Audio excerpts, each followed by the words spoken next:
So it has just been revealed that the rumors were true. The Amazing Digital Circus last episodes will be shown in theaters. So you will be able to watch episode 8 and 9 2 weeks earlier on June 4 in Canada, the US, LATAM, and Japan for now.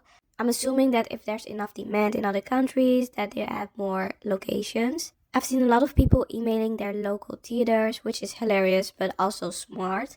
On their official Glitch website, they actually encourage fans to contact their local cinemas to build demand. So if you want to do that, definitely go ahead.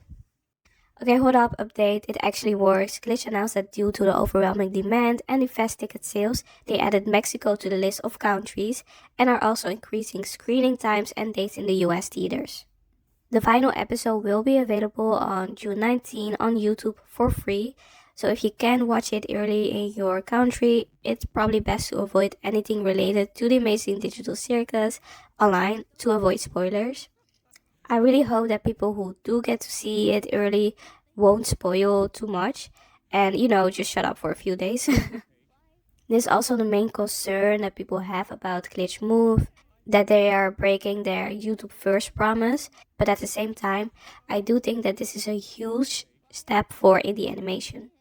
The only issue I have is how limited the distribution currently is, so I sadly won't be able to watch it in the theaters. Okay, so there's an update, guys. The CEO of Glitch, Kevin, responded to the fans' concerns. He made a community post saying, "The reason we're pushing for this at all is because this one event has the potential to change how the entire industry views indie animation. If this works, if we get the YouTube animated series into thousands of theaters globally, it opens the doors for not just us, but for many creators, many projects, and the future of original creator-led storytelling." For those of you who have been respectfully reaching out to your local cinemas, thank you. It is actually working. Those emails are the best leverage we have to show theaters that there's a massive audience waiting for this. We're doing everything in our power to make this as accessible as possible, while still trying to move the needle for indie animation as a whole. So definitely keep sending emails if you want to have the Amazing Digital Circus last episode in your theaters.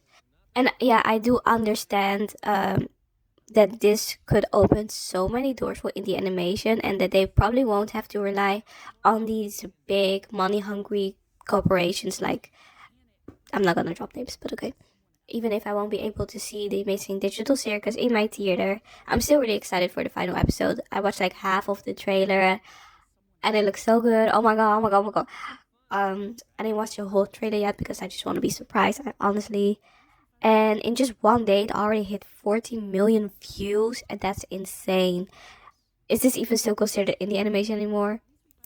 Girl, I think it's really cool to see where they started and where the show is now. They built such a strong audience really quick, and I'm just really curious to see what the future projects from the creators of the Amazing Digital Circus will look like. And I'm also just excited to see what the future for indie animation will look like, especially after this move from Glitch.